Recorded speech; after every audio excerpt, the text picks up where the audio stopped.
Lakini wanapigia look ya mahomi hata gwanda. Hizi gwanda. Lakini kuna video mimi na Mr. Chico City wa Lost Boys tunapiga. Of course wengine wakiona nasema ti huyu jamaa anavaa viushamba. Huyu jamaa kajui kuvaa. Sawa. Sijui kuvaa. Lakini mimi ni homie buda. Mimi ni homie. Hizi mangulungulu kuzatu wa konda mtu piga pedal push umekaza matako unatembea hivi. Piga homie buda ukiona gwanda. Homie t-shirt NFL short hapo size yake unaona. Alafu ngepa inaitwa 6 panel. Kipiga hapo 63 cm. Alafu manini tokea show hivi napanda hivi. Wacha nionyeshe venye nataka kupanda stage. Cheki kitu.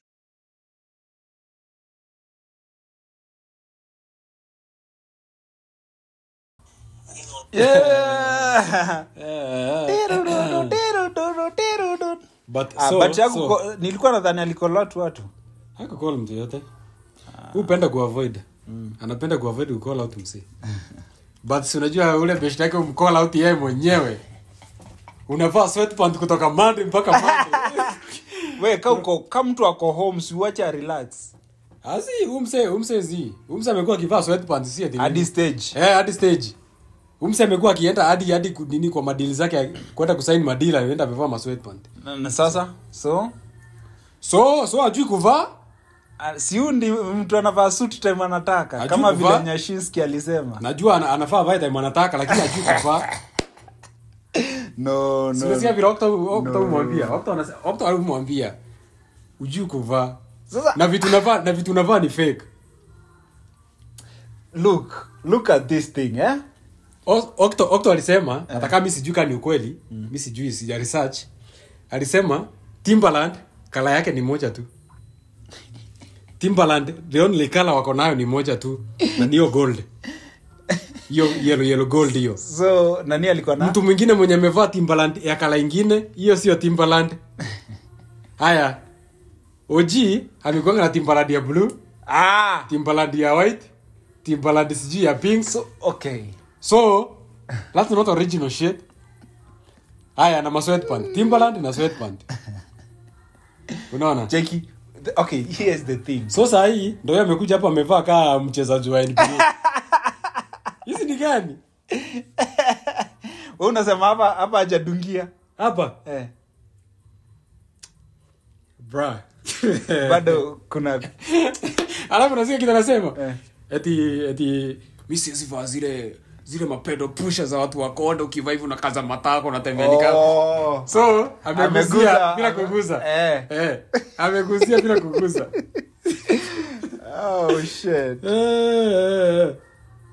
Lakini ni nguo ya ni style yake bro. I think body yake ni msem big ile yenye like nguo mingi like ako limited tungua ni sava.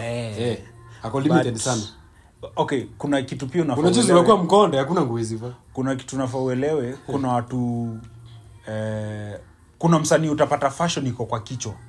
Like yeah, before atakuwa msanii alikuwa ana dress. Alikuwa fashionista. So akipata ile do. Mavitu anagonga na uwe. Mavitu. Exactly. But sasa kuna msee Okto alikuwa anajua kuvaa before music. Kuna msee doesn't care about vile anakaa ni vile sasa tu ako na do. Sasa ndio maana sasa kama wewe ni wewe msee mwenyewe ujuangi kuvaa. But ushakuwa msanii. Ushapata do. Kuwa na wardrobe manager. Okay, kuna kitu kingine mwenye anaelewa fashion. Unaona Diamond? Diamond ajui. Diamond ajui anything about fashion. By the way, he doesn't know anything about fashion. But yako na msee. Yeye mwenyewe alisema hita alikuwa anawajiwa, aliuliza umevaa nini? Akasema ajui. Jua kuna wardrobe manager. This one I don't really know. So yeye ajui Kenya amevaa, lakini jua kuna wardrobe manager ni kitu kali. Amesimamishwa hojiwe juu luku ni kali. Atakaa juu amevaa nini? Ni kali. By the I think calligraph. So calligraph sahi akona do anafaa sahi kuwa na wardrobe manager. Msemo mwenye ana mind about nguo zake, anajua body size yake anafaa kuvaa. Body size yake kitu inaweza mfit. Pass. Waji man, tafuta. Unapiga mboka lakini peana kazi hapo kwa kuvaa. peana kazi. Hata mimi by the way unaweza nipea kazi. Page yangu hii video itakufikia. Angalia page yangu uone luku zenye mimi upiga. Mimi ni fashionista. Ukinipea kazi mimi naweza kupanga. Vizuri sana. Sio man.